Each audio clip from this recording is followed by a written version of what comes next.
Elon Musk vient d'exprimer son désir de démanteler le plus vite possible la station spatiale internationale.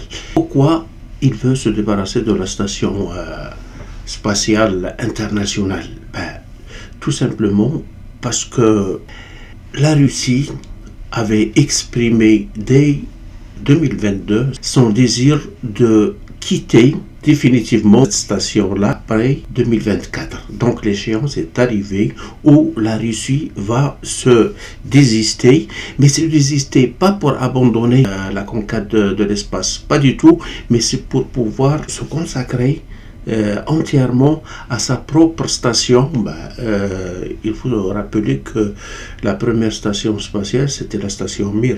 Des Russes et les Américains ont profité pas mal, et peut-être c'est ce qui expliquerait le fait que par la suite les Américains, les Russes, les Japonais, les Canadiens et l'Union européenne se sont mis ensemble pour pouvoir construire cette station internationale spatiale qui était quand même un exemple de coopération internationale loin des conflits.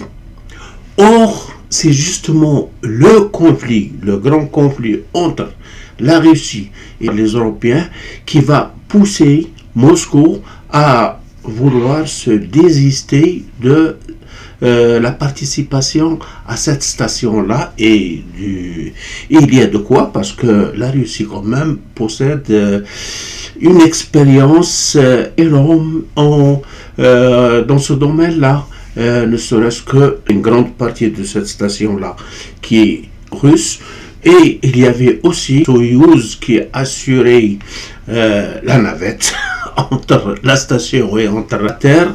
Par la suite, Elon Musk est rentré dans la compétition avec son SpaceX. Il a obtenu des contrats pour pouvoir alimenter également cette station-là. Et il a également obtenu le contrat de la part de la NASA de pouvoir faire sortir la station qui se trouve, je crois, à 400 km plus loin de la Terre, qui tourne autour de nous à 28 000 km à l'heure, et il a reçu le contrat de la part de la NASA de faire descendre cette station-là vers la gravité terrestre pour pouvoir finir par l'engloutir dans le Pacifique.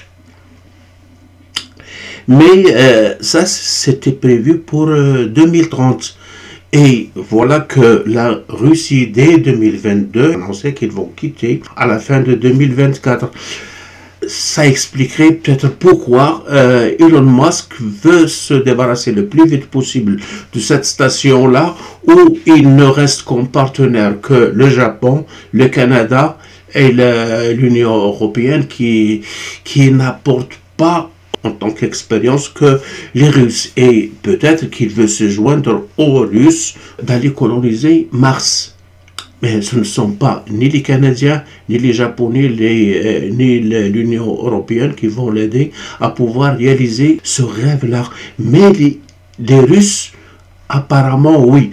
Peut-être c'est ça qui expliquerait pourquoi Donald Trump a mis en priorité le fait de terminer la guerre d'Ukraine, parce que c'est à cause de la guerre d'Ukraine que les Russes ont décidé finalement de cesser toute coopération avec les Américains et avec les Européens dans cette station. Peut-être ça expliquerait pourquoi Donald Trump tient à finir le plus vite possible ce conflit-là, pour laisser Elon Musk avec les Russes réaliser ce fameux projet-là d'aller coloniser la planète Mars. Mais c'est pas une joke là. Il faut se rappeler du discours d'investiture de Donald Trump.